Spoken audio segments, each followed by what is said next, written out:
My name is Melissa Forziat. I'm a keynote speaker and the host of this Halt and Catch Fire rewatch podcast. Now, when I speak, my topic is something that I call Take the Doughnut. And for me, that's the same as saying Carpe Diem. It's another way to kind of inspire myself to go after the things that I want in life. Well, one of the things that I wanted to do this year was to rewatch the show Halt and Catch Fire, and this time talk about it with other people. Initially, I thought of that as fans of the show, and then I started doing interviews with cast and crew, and we're even up-leveling that now because I'm getting a chance to do a whole bunch of interviews all in a row here at the ATX Festival in Austin. Why? Because this is the 10-year anniversary for the show, and there's a panel happening at this festival. And I'm so excited to share this video, this interview with Christopher C. Rogers and Christopher Cantwell with you. They're the creators of the show, the co-creators of this show. They were co-executive producers for the first couple seasons. They became showrunners in seasons 3 and 4. Of course, they have a lot to say about this show that we all want to hear. And I'm really excited to share this interview with you and let you hear their thoughts on a show that they love so much. And one thing, a couple caveats that I want to share with you. Look, this is a festival event. I was, in a press room. There's sort of no private space you can really be in. You're going to get ambient noise. You're going to get ambient lighting. We're going to get some Pretty Little Liars sort of walkthroughs happening as we go. And a fun little pop-in from somebody from the show because of that. So that was a happy accident that occurred. But this type of stuff happens, so I'm hoping that the audio will be clear enough for all of you. But I just wanted to say that up front because please have patience. This isn't my normal configuration for things, but we did the best we all could to get you the information that you probably want about this show. One other thing, with all of these interviews, they're not spoiler-free. So if you're brand new to the show, we're going to drop spoilers along the way. And that is a thing that will happen. Just come to expect it. But if that's okay with you, the Christophers have a lot to say. Can't wait to share that with you. Enjoy.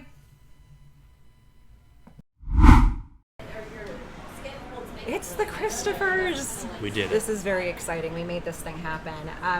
First of all, I'm curious to know what makes you good partners and co-creators. I haven't had a lot of explanation from others on your division of labor and how you work together. So let's talk about that a little bit. What makes us good partners? Boy, I'll start with a boring answer, which was that I feel like when we first started writing together, you and I split it up so well, where I would write at night and then turn stuff into you, and then you would look at it in the morning, and it was kind of 24/7 around the clock thing. But then that's that kind of went away fairly quickly when we started doing the show and when we had kids and when we all those other things happened. And a thing that comes to my mind is that because I've now collaborated with a lot of people, and so have you, but to find someone with whom you kind of share taste of this is the good version of this, is actually incredibly rare. And so I think a partnership there have to be kind of values that you both agree upon, and I think we kind of share a sensibility in some of those things. Yeah. And then we kind of don't hate hanging out with each other. No, I think that's also good. I think that, and I will say that we've also been good at, if I feel if I were to get upset about something, right, or whatever, some situation, or this isn't working, or we didn't get this person, or this is this problem, I feel like you could be measured and anchoring in a good way. Mm-hmm. But then I think there were times where if you were upset, then I knew that it was real.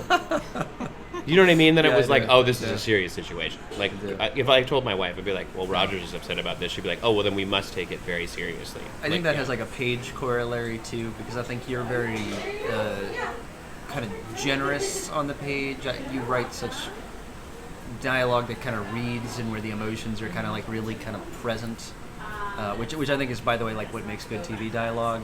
And I'm a little more understated, and so I think my scripts on my own would just be kind of a lot of people kind of having some incisive observations and being very, I don't know. I overwrite. Yeah. I think that, and then but I think you're an incredible editor too.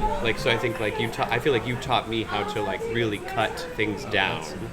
And then we both got that way in the edit room, and I think that really helped shape the episodes into what they were, because we would really tighten the hell out of them. We weren't precious really with anything. Yeah. And then we just took this ride together. It shaped us. Yeah, so it's like there's really only one person in the world who's had this exact experience, and it's you. Yeah. Yeah. What a bond that is. Yes. What were some of the storylines that you particularly wanted to see brought to screen on a personal level? Like, what was satisfying to you? Well, we were just talking to Toby, and with Toby actually, and the Cameron Bosworth stuff was really rich. Yeah. And it was always exciting to write that. Cameron and Donna too also was very exciting. I think of Mutiny too is one Mutiny's where I a was good kind of one, like suddenly like, well, like I said, like kind of stopped writing what I thought good screenplay dialogue was and started writing like how I would talk or my friends would talk, and I thought it kind of moved us into a new register of, I don't want to say crassness, but like the show got kind of more fun and irreverent. Yeah, kind of fun. Yeah, I think that. Yeah. And I was always really fond of Gordon and Gordon's storylines and going through those. I think that was just really things like Gordon hiding in his closet and using the ham radio and hearing voices that are maybe not there, like that kind of stuff I really loved. Yeah. Something that I've been thinking about a lot is that you pause for Pretty Little Liars. That is, yeah. Excuse me, you're messing up our podcast. Oh, it's Melissa! Yes. Okay. Oh, this is the best. She's the best. Okay. Okay, go. You're the best. I mean, what do you want to add? We're all second best. I just love the show. I love these creators. Oh, and the panel was really moving. I know. Wasn't that Right? nice? I was Yeah, gonna that was really nice. Very sneak moving. attack emotionally. I know, that was really nice. Yeah. It's cooler 10 years later. Have a good panel. Oh my goodness. The video bombs have been amazing in these. I bet. So one of the things that I keep thinking about is that you're obviously creative. You know, you have to think about the creative element of this show, but you also had to balance that with the business element of this show. And on top of all of that, one interview after another that I'm doing, people are telling me personal stories that they had with the two of you on set. Like moments where they felt like they had your attention and you knew who they were and you were like, it just feels like everybody had that, and I don't know how you balanced all of that. So I'm That's curious, nice to hear. how did That's you good. see your role as leaders on set, given that you had all of those different things to do? On set, I would really try to. This sounds like I'm removing myself from the situation, but I feel like I would get out of the way and have deep respect for whatever somebody needed to do. Like if it was set up cable, if it was the grip, if it was getting the dolly up and running, like. I think that I was there to like make sure that I didn't disturb them and make sure that they got what they wanted done just right. But I was also there to facilitate any conversation that needed to happen. Like I was there for the actors if they want. I was there for the director. I was there for the script supervisor. If the UPM needed to bring us in and talk about budget, we would go in and do that. But it was really just make yourself available. Like I think it was that for me. The thing I think I learned early too is, especially because you're around all these incredible specialists, you would think you should just go, well, whatever you want, do that. Like pick the one you would pick. But actually, the gift you can give people is your opinion and your care and to give a lot of fucks, and so I think everybody wants that feedback and that response, and so. Just because they've thought so hard and they've brought you 6 amazing options for this small thing that might not even make it in, and to try to have respect for that. I mean, that's most of that job, I think, is to put your people in a position to succeed by, watering their passion with your passion. Yeah, and actually, as you were talking about that, you had some very specific creative ideas. And then you have to balance the business side of that, where sometimes you need to compromise. You can't make everything happen. You can't. Yeah. What's something that you fought for and won? Something that was a big win for you that you just really needed it to happen that way? I was thinking about this the other day. Like, did we get the Macintosh ad? Did we actually get it? We don't see it. Do we see it in the show? We see Joe watching it and Gordon coming in for the end of it. So we missed it. So we didn't get it. So that's one I really wish we had gotten. But we did get the actual Macintosh, and that was tricky. And I think him seeing that thing load up was really special, and I think an important moment for the character and the story. You know, I'm trying to think of other things. I mean, like, we didn't have to really fight for any actors. We were really lucky. Yeah. Because AMC would be largely happy with who we wanted. But we had a fight, good-natured, but, you know, over Lee kissing someone in the first season. That was like a big decision, and ultimately we were allowed to proceed with. I remember that being. Oh yeah, big. no, kissing a man. Yeah. Like that was a big deal to reveal his bisexuality and the way we did on the show. I give them credit for letting us go with that. Yeah, but that was a bit of a battle to do that. But yeah, I think like I'm sure there were like dozens a day that I also can't like bring myself to remember. It's funny. I more remember Maybe I like, suppressed the them. ones that we like just lost for no reason. Yeah, like we lost the IBM ad. I spent 4 seasons trying to get a Nirvana song on the show, never did it. Yeah, and then turned around and the song that Cameron and Donna danced to was originally going to be an early Nirvana song, but we couldn't get it. Yeah. Then it was the Pixies, and I think it was wonderful. I mean, Gloria is one of like the I most think beloved it worked scenes, really well. you know? So we ended up in a great place. Yeah, it's one of those things where you know, we couldn't get the song we initially wanted for the end montage was "Take Me Home," the Phil Collins song, and the estate costs on that were insane. So our music supervisor Thomas Galjevich came in and said, "What about Salisbury Hill? Like, let's try this." And we put it to picture, and it was amazing, and it worked. Yeah. Oh, it Yeah. works beautifully. Yeah.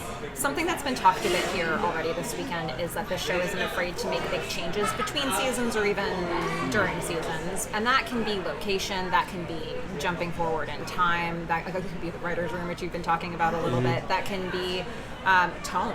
For me, every season almost feels like it takes a completely different tone. Having said all of that, you never lose me as a viewer, and I always feel like something is still true to the core of the show throughout. So I'm curious what for you felt like the must-have, must-remain element that you can make big changes, but this still has to be. I guess at the end of the day, it's such a character-driven show rooted in, you know, mostly those 4 characters, you know, and it doesn't revolve really around like dragons or armies or external things. So we can kind of change the wrapping and the setting and the alliances, but as long as they're still them in a way that feels consistent and real, I mean that's the wonderful thing about having a show that's kind of not moved by guns and kind of those external mechanisms, is you always have a north. If you're just going like, well, what would the character really do? And I think that's what was beautiful, is like the deeper you get, the longer you've known these people, and so it's easier to drive, you know. Yeah, so true. Let's talk a little bit about mental health. Mental health is something that weaves in and out through a lot of character storylines, and often isn't diagnosed, but is experienced through their storyline. Why was this important to you in this show? I don't know if in this show, I mean, there's been stories that I've tackled in the past where that was actually a conscious decision. I think that it's interesting because this show is taking place during a time where that's talked about less, and there's even like less ways to articulate what's going on. Like Lee, meaning Joe, goes into a pretty deep, couple years long depressive state, like almost a fugue state after losing Ryan. Right. That happens. There are kind of poor mechanisms in terms of coping in play. Donna starts drinking a bunch. Gordon is drinking heavily at the top of the episode. He's in a depressive state. He also has kind of a manic episode in the backyard of his house in season 1. Yep. And I think we dealt with those things where it's like the characters move on from them and they're not really talking about those things with them because they maybe don't have the language given the generation that they are, even though there's a couple generations that are shown in the show. But the emotions are real nonetheless, and what they're struggling with is real. And I think that the way that they get through them and process them is by being open with each other. And there's kind of a radical vulnerability that they kind of share among the ensemble cast.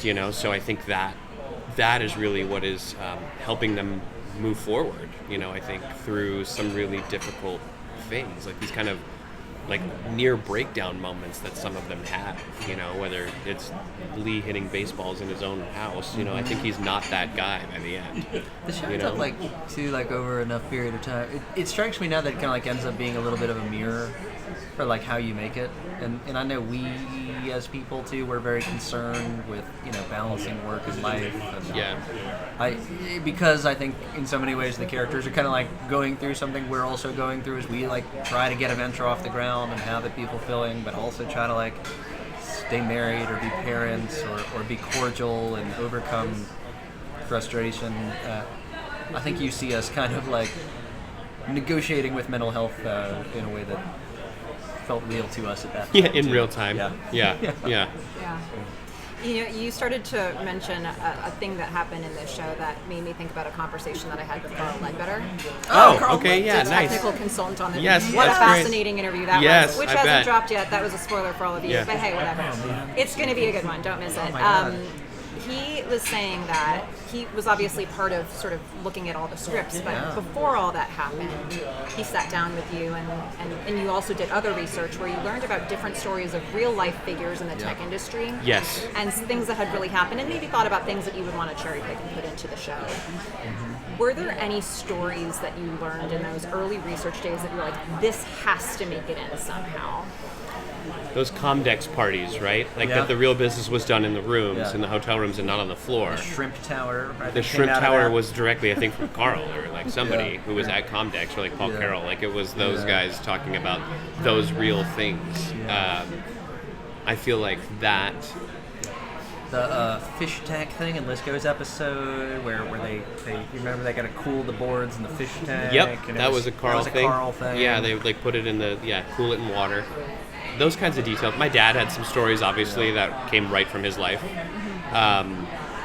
You know, when Joe yells at Gordon and tells him to shut up next time he moves to close, that is literally something my dad did to his SE in the parking lot after a sales call that went bad because the SE interrupted the close of the sales pitch, and my dad was very upset. So that is the one moment that is directly from my dad's life that's in the show. But You know, one of the things I love about that is that when you fast forward and you get to Nathan Cardiff, you know, talking about I could just sell the company, and they're both in there trying to pitch him to stick with it, and that's like finally Gordon knows when to come in after the close. yes, yeah, he's putting it together. That's true. That's a good There you point. go, Yeah. Gordon, you figured it out. I actually, that sort of brings me to the last question, and I wanted to ask this to you. We know that you have a personal connection to this story with your dad, you know, moving your family when you were young to Dallas and being part of the computer industry. What did you learn about your family or your life or your dad by working through the process of creating this show? I started, Oh, wow. I ended with like a really small one. Yeah, that's. I mean, what did I learn about my dad? I don't know. Like, my dad is a interesting guy in that. Chris's father's a salesman too. Toby was just talking about his uncle being in sales. Sales is such a wild thing. It can be a pejorative term almost to be a salesman, right? And it's, I think some people throw it at Joe in the show, Cameron. You can't actually do anything, right? You can't build anything. But I think a really good salesperson can see things that other people can't. And my dad, he used to tell me this before we made the show. He said it was always easier to sell something that he believed in, because then he was just having a conversation. And I think the characters get closer and closer to that in the story of our show. And I think that what I learned about him through making this show and in the practice of it was I had to love it. I had to believe in it. I had to believe in what we were doing. It had to be authentic, and in a way, like, you become a salesman. I didn't want to do what my dad does, but I do it a lot. Like, I do it in screenwriting. In Hollywood, we have to do these things, but the only way I know how to do it is to care, right? And I think that is something he has lived by and told me about, but then I really came to fully understand when we made this show, because this was kind of the real first professional endeavor where it was like it was everything. I wanted it to work. I wanted it to be the best it could be, right? And so you just have to care, and sometimes that comes with a cost. And I learned what the cost was too on an emotional level, and so I understood better when my father was kind of removed and in a kind of down state when he was at home. After some things would be going wrong. I think that was much more clear because I lived it. Yeah. It's beautifully said. Did you learn anything personal for you? Well, maybe for both of us, I want to say our big document we wrote for the network to get them to greenlight the series maybe ended with the suggestion that as the children of salesmen who were often away from home, this was going to be the story of what they were kind of doing while they were gone from us. And that always kind of struck me as poignant as it went on. You know what I mean? Because then we started being guys that went away and came home. And it's recursive. There were things we were writing about that I feel like I ended up living as a result of the show. And I don't know. I remember that as you were talking. That was beautifully said. Well, thank you, first of all, so much for creating this show. Thank you for being at this Thank you for festival. watching it. Great Yes. pleasure. Yeah, of course. Thank you. Thank you very much. So Thank you. The whole podcast is about this show. That's beautiful. That's amazing. You've had Wow. Carl Ledbetter and who else? That's amazing. I'm gonna stop recording. Oh, and then sorry. I'll Okay, tell yeah. her. Yeah. Hey, Carl.